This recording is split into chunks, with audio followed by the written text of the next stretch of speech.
Maintenance muna tayo.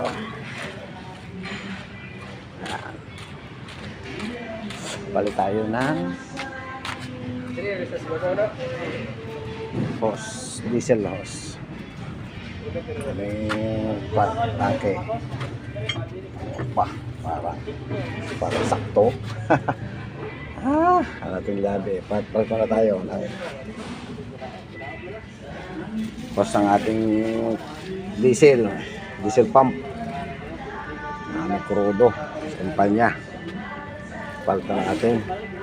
Yung pang pinaglumaan ko, hindi ko tinatapon. Napapanglabangan pa. Ari, tapon na rin isang ari, sira na eh. Papabili tayong bago. Tatago ko itong luma ko.